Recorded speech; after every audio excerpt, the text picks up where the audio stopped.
Hey, this is Judith with Days of Judah.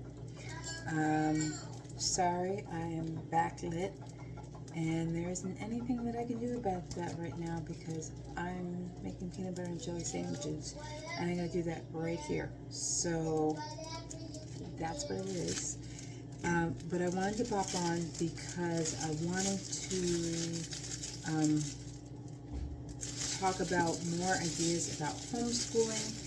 If you have not heard me talk about this before, I've been making some content, some videos about this because I feel like it's really important to, as a Black woman, as a woman of color, to be able to see myself out in the world, having the types of experiences that I'm having. And I have found some Black women that are doing this same sort of thing, and it's been encouraging, it's been helpful. Why am I focusing on the fact of being a Black woman? Because it's a unique experience, it's a lens. You know, if you're Caribbean, if you're Polish, if you are a person that is not physically able as maybe other people in your world are, you have a different lens and it's important to you. And so that's why I'm doing this, because I'm just trying to create more voices to hear that sound like me, so that other people that are like me can see themselves. So hopefully that made sense as I make peanut butter and jelly and as I'm backlit, but that's okay, we'll survive. But yeah, so why I'm popping on to talk about homeschooling is because I've been doing more research about unschooling, which is the direction that I think that we are moving in. We are moving in that direction at this point. It's still very early days for us.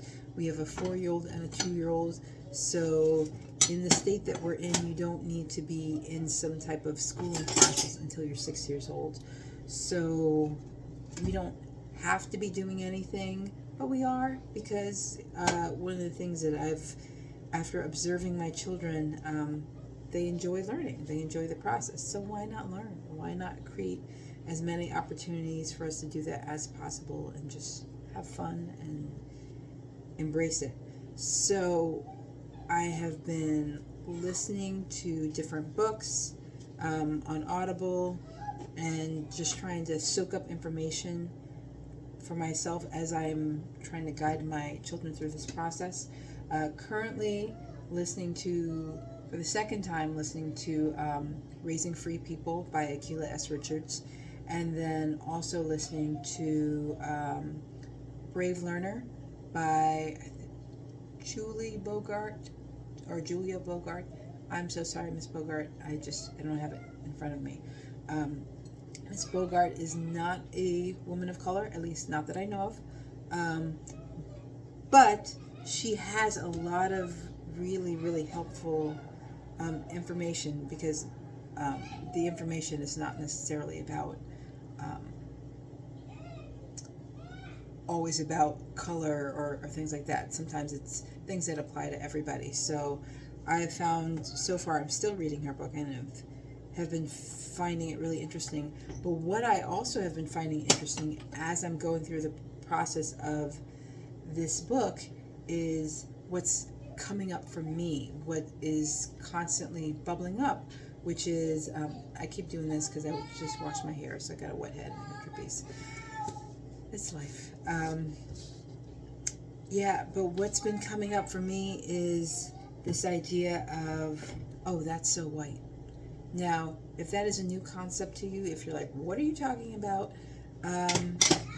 In Black culture, for people of color, sometimes we use the phrase, that's so white, because someone is having a cultural experience that is completely outside of the type of cultural experience that we have.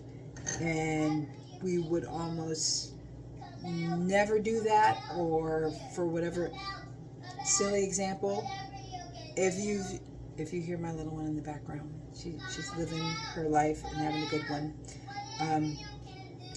But like if you've seen one of those videos where somebody is like, a shark got beached on the sand, and people are dragging said shark back into the ocean. Shark that has all of their shark teeth and all their abilities. They're just on the sand. And people decide that they're going to drag them back into the water. But it's shark with all their teeth. So that is kind of one of those things that people tend to say, that's so white.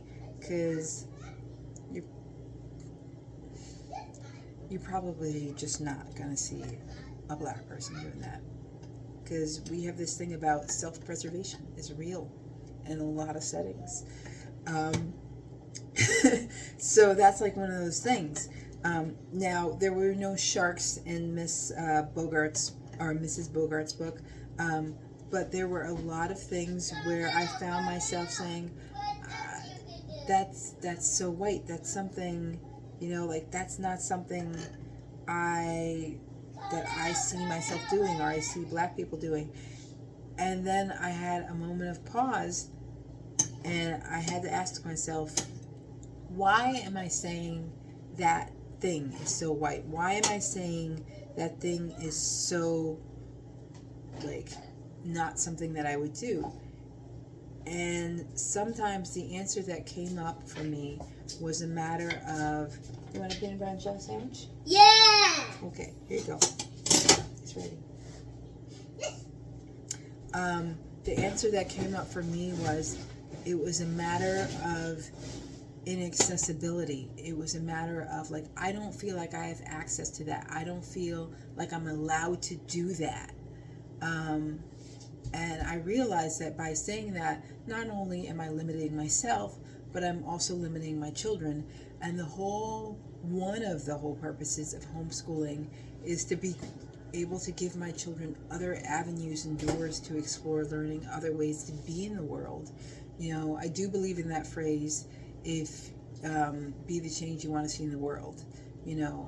If I keep prepping them, if I keep repeating the same things that have always been done by women, by people of color, by just the human race, then how is there change?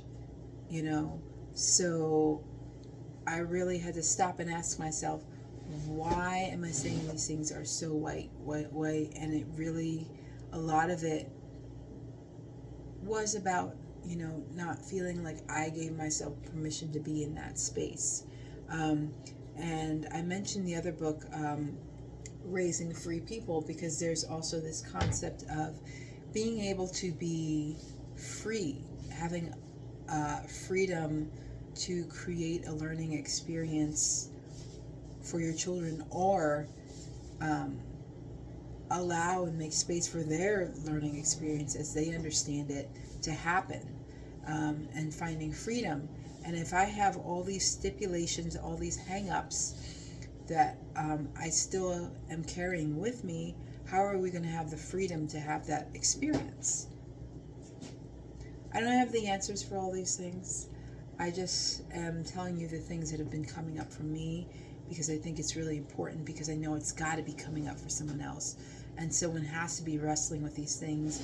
And sometimes when someone else says something out loud, you feel a little less crazy. So, as I make peanut butter and jelly sandwiches, I'm talking about it. Hopefully, it is helpful to you. Hopefully, it challenges you. It makes you ask your own questions. If you feel like you have been finding answers, please share. I love to learn. I love to know. I love to have this discussion. And I'm going to eat my sandwich now. So, I'm Judith. This is Days of Judah, and I hope you have a great day.